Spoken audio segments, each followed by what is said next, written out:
You ever gone to pour milk into your coffee? It looks fine in the jug, right? You're optimistic. You're hopeful. You commit. You pour it in. Take a sip. And your taste buds immediately file a restraining order. Because surprise, your milk was expired. Like 3 weeks ago, expired. It's chunky. It's sour. It's a crime against humanity. And you're sitting there gagging, like, what the fuck? How did I not smell that coming? That's disgusting. You feel nauseous, right? Now that right there, that is what it's like living with unhealed trauma in your nervous system. It doesn't always stink at first glance.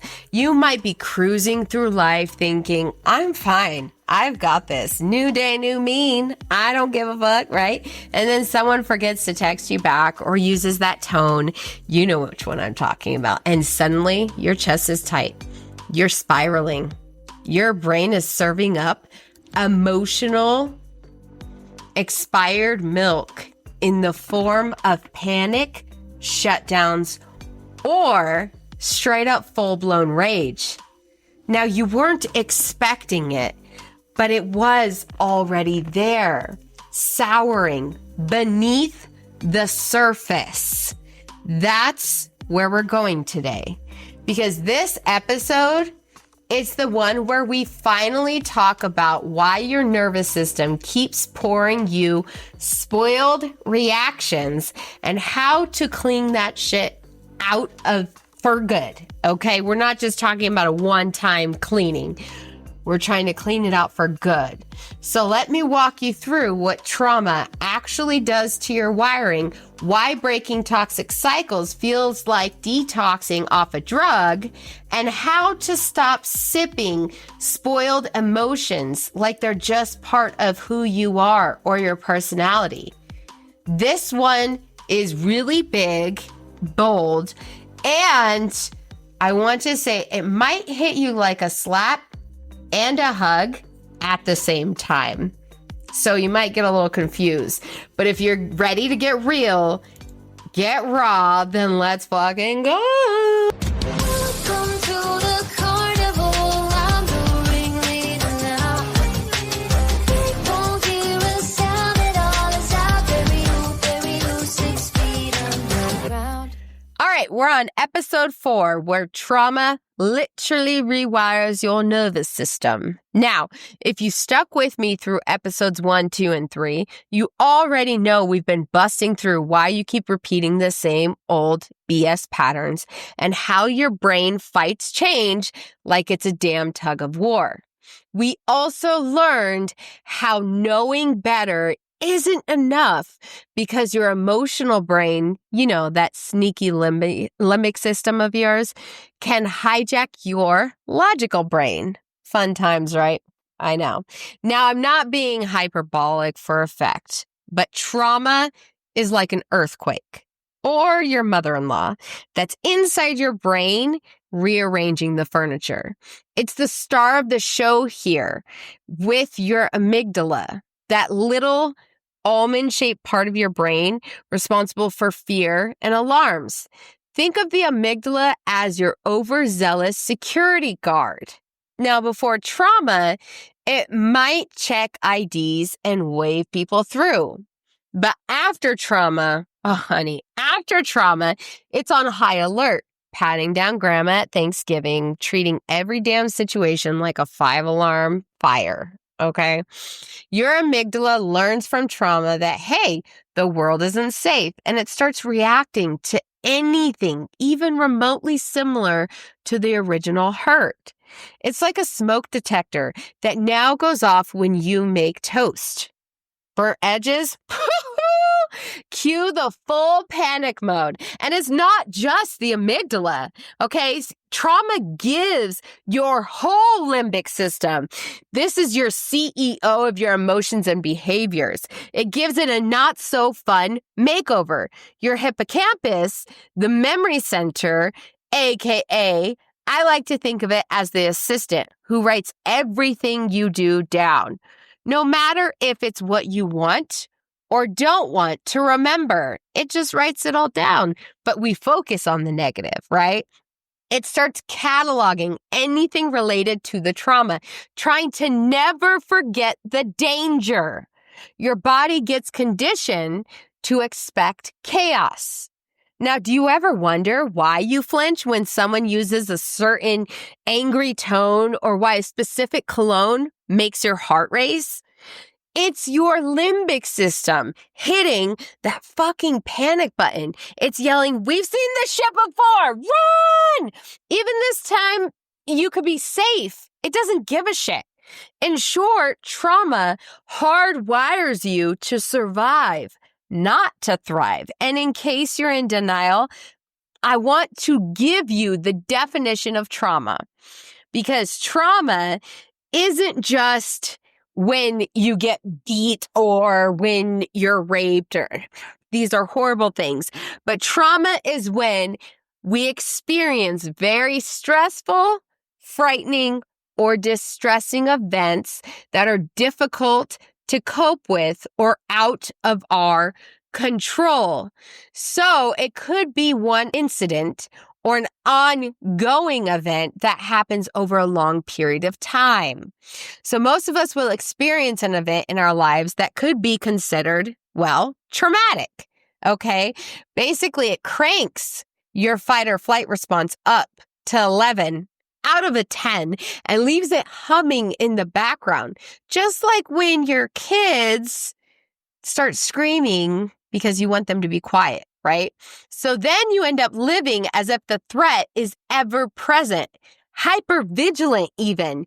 You're anxious, you're ready to bolt or bite at the slightest trigger, right? Again, like your kids, you're overstimulated.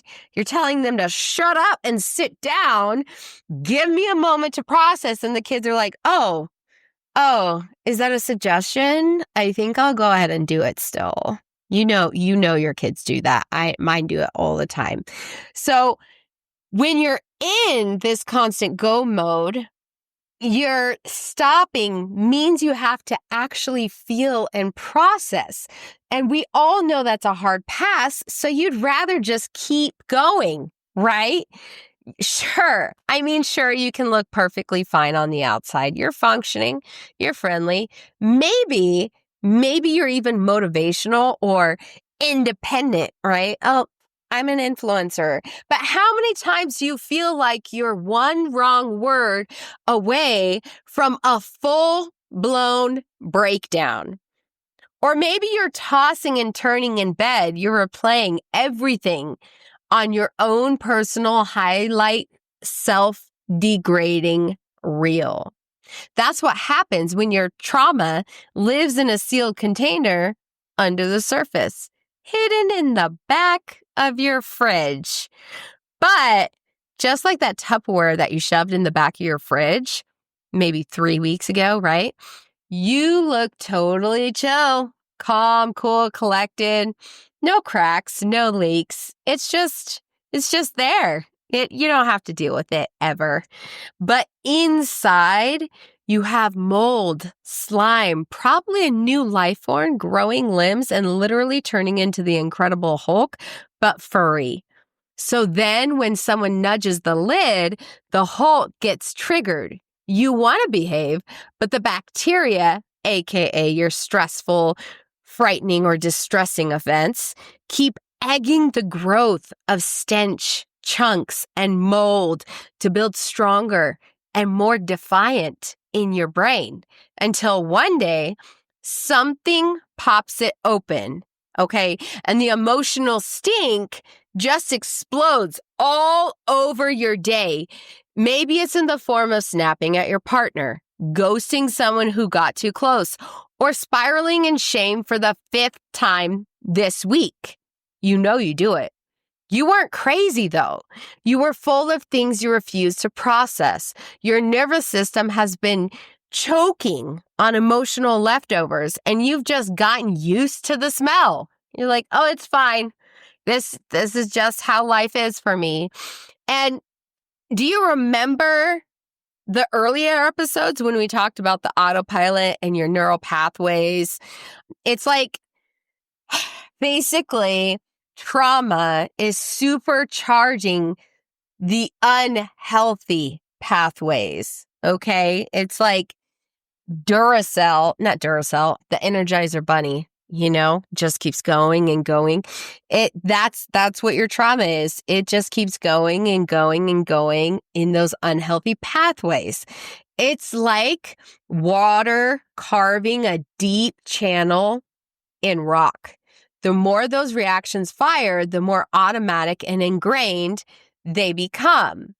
So if you're thinking, why do I keep reacting the same ugly way when I swore that I wasn't going to do that anymore? This is your answer.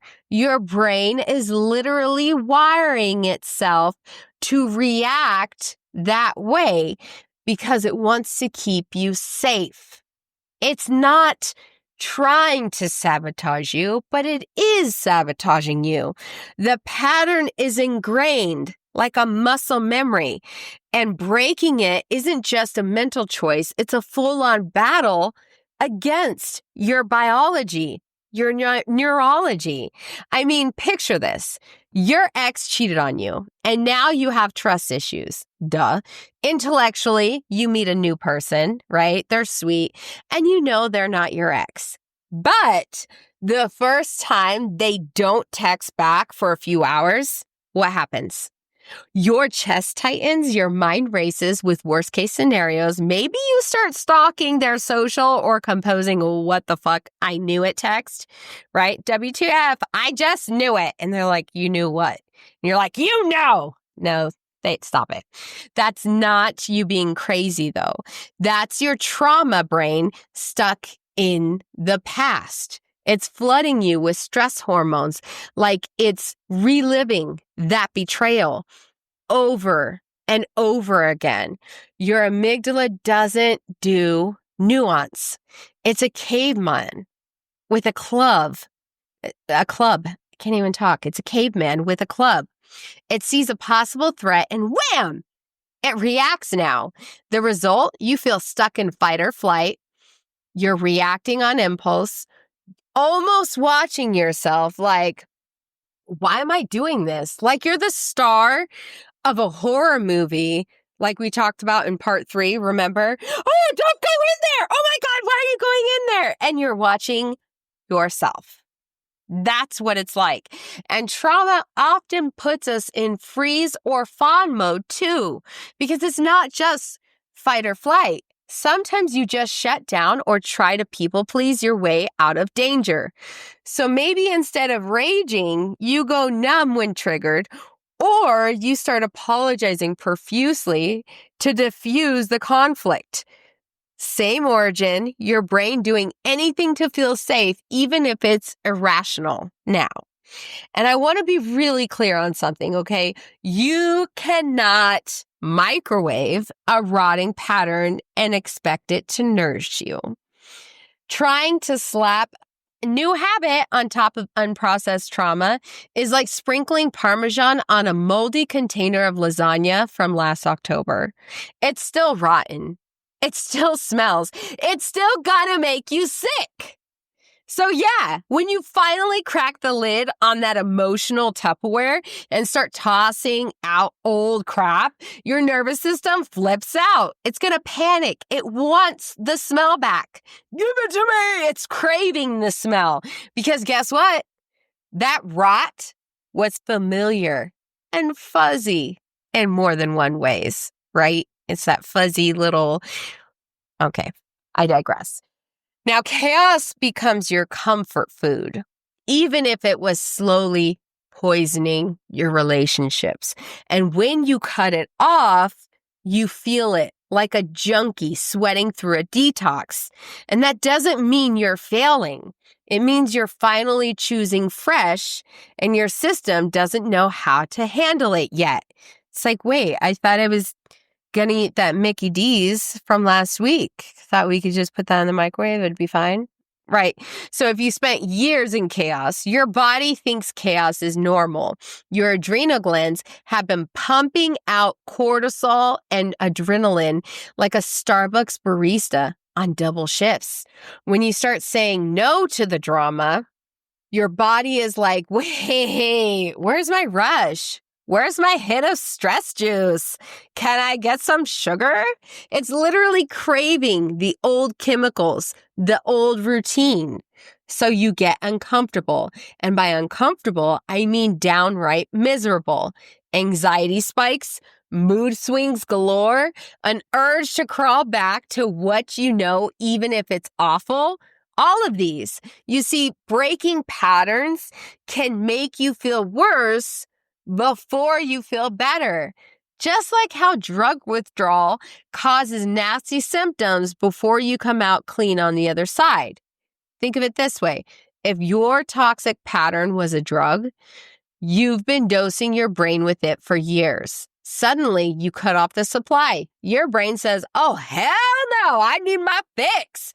It might send you intense cravings, not for a substance, but for the old behavior or relationship. This is why leaving a toxic relationship can feel like coming off heroin. You might literally ache for that person or that familiar fight, even when you know damn well they're no good for you. It's why setting a boundary for the first time can leave you shaking, second-guessing yourself, tempted to say, just kidding, and revert back to being a doormat. Because standing up for yourself feels wrong when you're used to being stepped on. It's crazy, right? The pain of growth can actually feel more excruciating than the pain of staying stuck, at least in the short term, okay? That's withdrawal in a nutshell, all right? We're scared of the withdrawal, so we never stop or try to change. Now, let's talk about that wild ride, okay? You know, the ups and downs when you're in the withdrawal phase. 1 minute, you're high on hope. I'm doing it. I'm changing my life. Look at me go. And the next minute, you crash. This is too hard. I can't handle it. Maybe I'm just broken. Pass the ice cream. Screw all this self-improvement crap. I hate you, Netflix. Sound familiar? Welcome to the emotional roller coaster. There will be days you feel like a badass boss of your destiny, and days you feel like a shaky addict in rehab begging for just one more hit of your old life. And with that, let me give you an example from my own journey, because you know I won't ask you to do what I haven't done or am unwilling to do or think about. So, when I first started breaking my pattern of dating emotionally unavailable idiots, and yeah, I had a type, which usually included me trying to fix them or me trying to get approval from them. So I guess I had two extreme types, right? It's like the pendulum swing, one and then the other. Anyway, I remember having nights where I literally grieved the chaos. I'd sit there, tears in my eyes, missing the very drama I swore I hated. My emotions were all over the place. Relief, sadness, anger, loneliness, pride, fear, cycling through like weather in April. And we all know weather in April. I'm in Arizona, so let me tell you, weather in April is crazy. I'm wearing sweater. Yeah. Next week, it's going to be in the 90s. I don't know what to tell you guys. Last week, it was like in the 80s. So it is what it is. Anyways, I would laugh at myself for one moment, right? Girl, you miss him? Seriously, the walking red flag factory. And then the next second, I was crying because my nervous system felt empty without the constant stress it was used to. I even do it in my relationship now where I'm sitting there and I'm like, I start picking a fight and my fiance will tell me, I think your body's just craving that chaos. I'm all, oh, who do you think you are? You have no idea. But yes, also give me a hug, please. Thank you. I'm freaking the fuck out. I need a moment. Let's regroup, right? But listen, it's normal. I want you to know that. So if you're on this side, you're not crazy or weak. You're just healing. I was healing. It will feel like chaos before the calm sets in. And do not forget your lovely friend, self-sabotage, because it loves to pop up during that roller coaster. Okay? Remember, it's that little gremlin that's waiting for you on the biggest drop. My precious, right?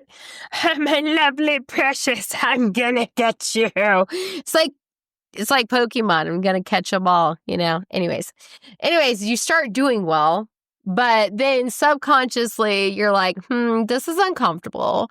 How can I screw it up so I can go back to my comfy misery? Obviously, you don't say that, but that's essentially what you are doing without even knowing. Maybe you pick a fight with someone out of nowhere or accidentally scroll your ex's Instagram for 2 hours and feel like crap afterwards. And you're like, shit, is that cheating? I don't know if that's cheating. Oh my God, I don't know what to do, right? Maybe you break your streak of not drinking or not texting the narcissist, telling yourself, just this once. That's your brain trying to ease your withdrawal symptoms, okay? Don't shame yourself. Be curious, all right? It's like the alcoholic saying, just one drink to calm the shakes. Self-sabotage is a sign that part of you is desperate for the old normal, even if that normal was hell. It doesn't mean you're doomed. It means you're in the thick of transformation. So you may be wondering, why is this pain actually good? Well, don't worry, because I'm not going to leave you wallowing in the bathroom floor in fetal position without some perspective, okay? Because I'm the tough love bestie. So here it is, okay? The fact that breaking these patterns feels like hell is actually a good sign. It means you're doing something truly different. If it felt easy, it'd mean you're probably still in your comfort zone, even if that comfort zone is, let's be honest, toxic as fuck, right? The discomfort equals proof that you're changing. Think about working out. You do 10 squats for the first time in years. Your legs feel like jelly. You're sore as fuck the next day. Now that soreness is literally your muscles rebuilding stronger. That's the same thing here. That soul level soreness means you're forming new neural muscle. Now, neuroplasticity, I know, fancy word alert. This is the brain's ability to rewire, but it requires repetition. And yes, it also requires discomfort. So discomfort and repetition. So you're just doing this uncomfortable thing over and over again, right? You are forging new neural pathways to replace the old battered ones. The only way to do that is to walk the new path again and again, even when it feels like bushwhacking through the jungle with a spoon. So let's drop a truth bomb here, okay? You don't break old patterns. You build new ones strong enough to replace them. So you can't just smash a pattern and be done. You have to actively construct a new pattern in its place. So right now, every time you resist texting that toxic person, or every time you catch yourself before spiraling into negative self-talk and choose a different response, you are laying down a new track in your brain. You are starting to build those train tracks to a different path. At first, it will be muddy, shaky, weak. Of course it is. It's new. But with each pass, it gets more solid. That old track starts to weaken from disuse. This is the unsexy, not Instagram cute, daily grind of rewiring your damn brain. But I'm sorry. There is no fairy godmother coming to wave a wand and make it feel any easier. It's 100% on you to push through. But you can find some encouragement at least that if you keep at it, there will be a day when the new pattern starts to feel more natural. You'll wake up and not immediately think of your ex. You'll face a trigger and realize you didn't react like a bat out of hell. Maybe you took a deep breath instead. The first time that happens, you're going to feel like you discovered fire. It's that empowering, and it fuels you to keep going.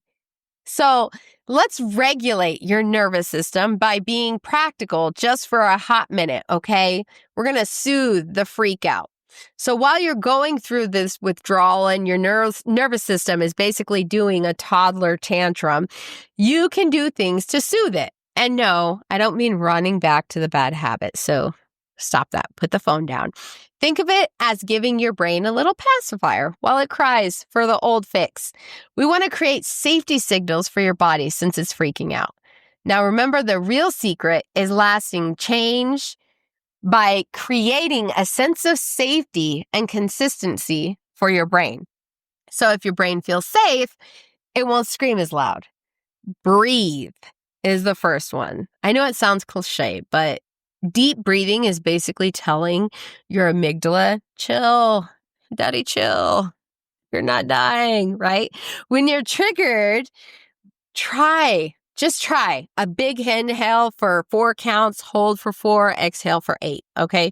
Do it a few times. You're activating your parasympathetic nervous system, the calm down button. It's like giving that overzealous security guard a Valium.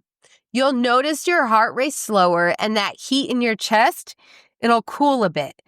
Now, next is shaking it out, literally. Animals shake after a scare to discharge their stress. So yes, I want you to do a little silly shake, okay? Close the door if you have to. Put on a bomb playlist. Dancers, shake your limbs like a wet dog. I don't even care. Listen to some Lizzo, girl. You'll feel ridiculous, and that's the point. It releases tension and breaks the panic pattern in the moment, in real time. Now, remember episode 3 where we talked about conscious interruption, doing something weird and physical is a perfect pattern interrupter for your nervous system. And then another one is doing self-soothing statements. So when you're in freak out mode, I want you to channel your inner bad bitch, nurturing parent. That's what you are. Talk to yourself out loud, preferably. I promise no one will lock you up, and if they do, you can invite me to it. But I want you to do it out loud. Say, I'm safe. I know this is just my trauma talking. I'm not in danger. Brain, I've got this. Might feel cheesy, but guess what? Your limbic brain understands calm, firm reassurance. You're essentially reparenting your scared inner child here. It works if you work it. Now, another one is microdosing unfamiliar. If the withdrawal is too intense, sometimes you can give yourself a healthy dose of something stimulating to ease the pain. For example, instead of texting your toxic ex or taking a shot, call a wild friend who makes you laugh. Get a different adrenaline rush. Or you can do a quick run around the block. Literally, just go run real quick. Basically, you're feeding the need for intensity in a way that doesn't destroy you. Over time, your brain will swap out the old craving for the new, healthier cravings. So here's a little science fact. The brain can actually transfer attachments. So it gives it something better to obsess on, okay? So at the end of the day, all of this comes down to consistency and self-compassion.